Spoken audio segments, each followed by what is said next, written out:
There's something happening here, but what it is ain't exactly clear.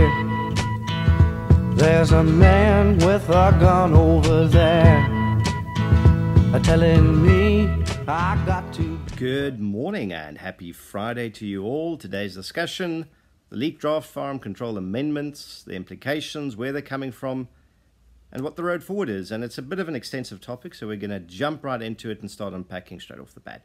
Now, these amendments were leaked last week. They ignited a firestorm of tumultuous media debate, political debate, big old can of worms that's been opened. And that's a good thing, because for far too long, we haven't actually had a proper civil discussion about firearm rights and its place in the overall civil rights debate.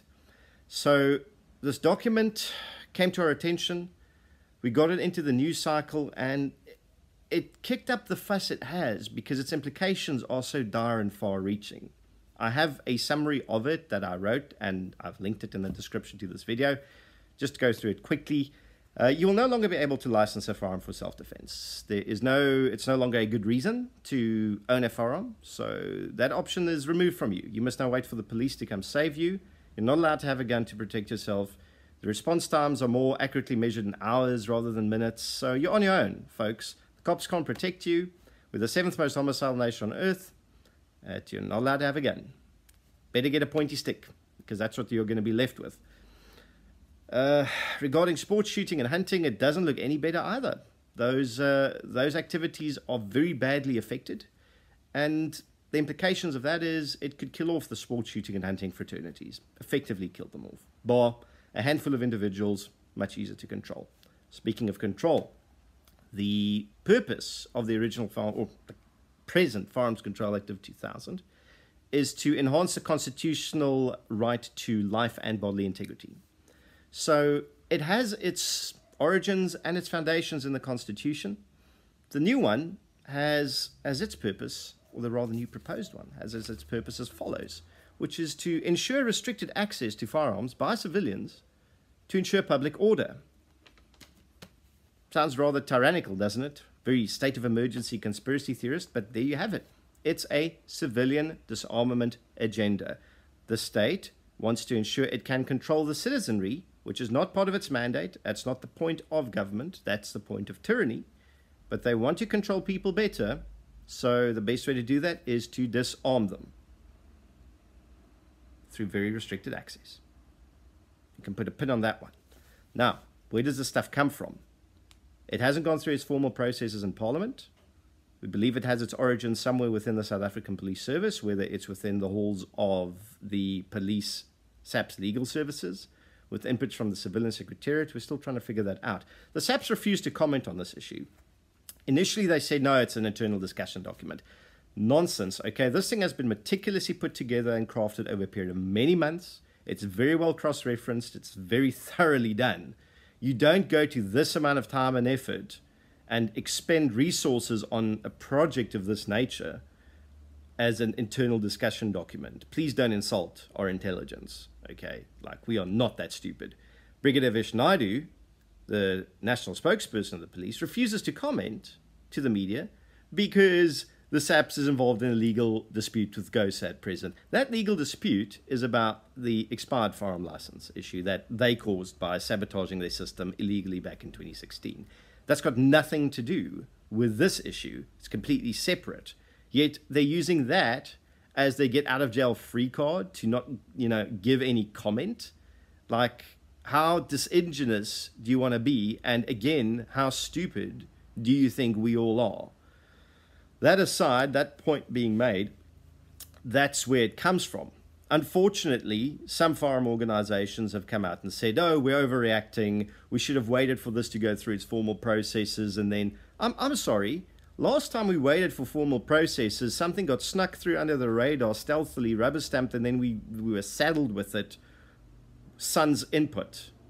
This is not an overreaction. This is the perfectly correct reaction to something this tyrannical and abominable being leaked out there. If we didn't, we knew about the existence of this document for at least 2 months, but we couldn't get our hands on it because we just could not. We didn't have it at that point in time, and there's no point kicking up a firestorm about something when you don't have anything to reference to. Now it's there.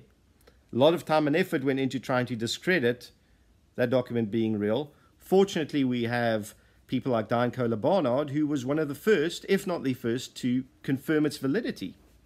And then we got the official response, obviously, from the Parliamentary Portfolio Committee on Police.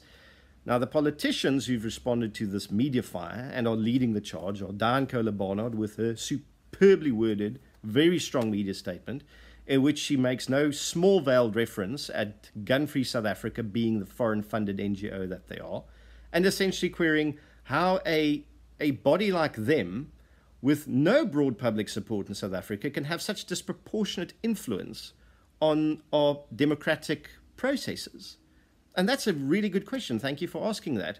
The DA then at least saddled up their horse and got stepping up to the plate along with her, following it up with their own media statement. Dr. Peter Groenewald, always reliable supporter of firearm ownership in South Africa. He came out very strongly as well with the Freedom Front, and then it was followed by COPE and ACDP as well. I may have missed a few others, so if I have missed a political party, please let me know. I don't want to be inaccurate. Aside from that, the only party that has been ominously silent is the ANC. It's an election year next year, guys. Many of your constituents are legal firearm owners. Maybe try to not throw them under the bus by being silent and then consenting to disarming them with your silence. It's not a good strategy. It's a silly hill to die on. But that's about the only advice I'm willing to give on that topic. And it hasn't been just politicians getting involved. It's also been civil society and civil rights organizations. We've had the Institute of Race Relations in our corner. We've had Solidarity. We've had the Free Market Foundation, fantastic guys. We've had the Rational Standard. We have had, I think, AfriForum as well. I'm not sure if I missed anyone. If I have, again, also, please let me know, and I will gladly add you to the growing list of civil rights organizations supporting this effort. And this is an important moment in the gun rights fight in South Africa, because it's always been a civil rights issue, not really a gun issue, because gun ownership is a civil rights issue. It's part of the bouquet of civil rights. You can't throw it in the corner and abandon it and kick the snot out of it, because if you do that to one civil right, then you might as well do it to all of them. That's the beauty of this. You have the constitutional right to life. You have a constitutional right to bodily integrity. You've got the constitutional right to own property and freedom of movement. If you can't protect those constitutional rights from abuses by criminals who are violent, then what's the point of having those rights? They become meaningless, and they're nothing more than pretty words on a piece of paper. So that's where firearm, or rather the ownership of firearms by civilians, becomes so important. It is a fundamental barrier to the infringement of your constitutional rights as a citizen of the Republic. And I'm glad that that is finally the talking point getting traction. We also have the crowbar quite nicely into this discussion now, because when GOSA was founded, it was founded on the principle of repealing the Firearms Control Act of 2000 and seeing it abolished. It was a radical position at the time. 14 years of lived experience and of data and of court cases have proven, I think, unquestionably, that the FCA is broken, and that the Central Firearms Registry is on the point of collapse. And as much schadenfreude as that gives me, I'd prefer to not have the chaos of the system collapsing in on itself. Although our hands are pretty much tied in preventing that collapse, although we have the solution. GOSA has the solution. We have all the things ready to go, but we just need people to listen to us and our inputs. And it's not a solution that's crafted to the benefit of a niche market or a small group of people or a specific public interest group. This is a solution for all citizens of the Republic, in the best interest of all citizens in the Republic, and no one gets thrown under the bus. And finally, I think, because we've been talking about it for so long, in conjunction with the lived experience, it's no longer a radical position to repeal the Firearms Control Act and replace it with something that actually works. And if we're not going to repeal it, then at least amend it so heavily as to be an effective new law. because the way it's running now, this thing isn't going to last, and the walls are going to come down around your ears. Mark my words on that one. Now, coming back quickly to our friends at GFSA. Back in 2011, we had a firearms amnesty. Thousands of legal responsible gun owners were coerced by the police to surrender their firearms, where they were then subsequently stolen by the corrupt Colonel Chris Prinsloo and his corrupt uniformed associates in the police.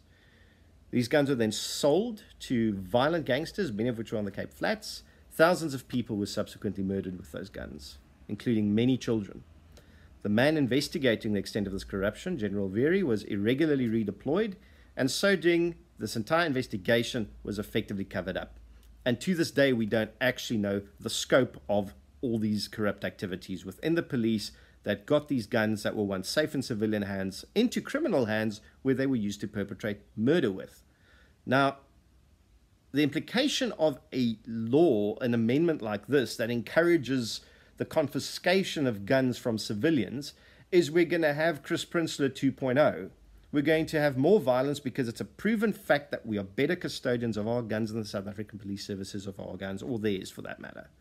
Now, coming to the point made by the Honourable Francois Beekman, the chairman of the Portfolio Committee on Police, he said in several media interviews that civilians lost 18,000 guns in the previous financial year. That's not correct. On page 14 of the South African Police Services Annual Report, the 2017-18 one, that's page 22 of the PDF, 18,000 and something guns were recovered in the financial year. 9,000 and something was stolen from civilians and institutions. Institutions meaning security companies, and I believe it also means parastatals that aren't part of the security forces but that own licensed guns, like Eskom and the Parks Board, among others. Now, if someone could just check the validity for me on that, I am busy investigating it as well. But if that is the case, it means every time the Parks Board loses a gun, civilians are blamed for it, even though that's a function of government, or rather that's a government department that's losing a gun. The same thing goes with the recovery rate, right? So 18,000 recovered guns. Guns that have been lost many years before are recovered, which means, that adds to the amount. Guns that are untraceable, that have no serial numbers, that are either smuggled in or come from elsewhere, when those are confiscated by the police during operations, that also counts as recovery. And most importantly, guns that were voluntarily surrendered to the police also counted amongst the recoveries. Now, with this whole expired license saga that is due to the police sabotaging illegally their own system back in 2016, people were coerced and threatened by the police and the media to the extent of having the TRT coming to kick their doors down if they have expired licenses to surrender their guns. I am sure thousands of people went against our advice and surrendered their guns to the police, which explains why the recovery rate for 2017-2018 is so astronomically high, or rather the absolute number of recoveries is so high. It's because people surrendered their guns to the police because they were told to in the media. So I would just like to correct the Honourable Chair's figures with regards to that information. I understood that he probably misread them because it's not a very well compiled document, and it's very easy to misread the way that it's presented. But I will also try and link that one in so you can go read it for yourself, just so you know I'm not talking absolute nonsense. So what's the step forward for our community now? Well, we need to keep the pressure up. We need to make sure that this doesn't leave the news cycle entirely. We're getting support from all sorts of places we didn't get support from, including people who don't like guns, like John Matham, who even during our Cape Talk interview admitted to me that he doesn't like guns. And in the 20 years of his radio career, he's never professed any like for guns. And even he thinks that this is a step too far. This is irrational and unjustifiable. Now, we found common ground with John there, and this is probably the closest to ideological nirvana we will ever get. But it's an indicator to me that even people who like gun control, this idea of preventing good, ordinary citizens from defending themselves against violent criminals, especially considering the woeful track record of the South African Police Service getting a handle on violent crime, is unconscionable. It's not a defensible thing at all. It's not desirable.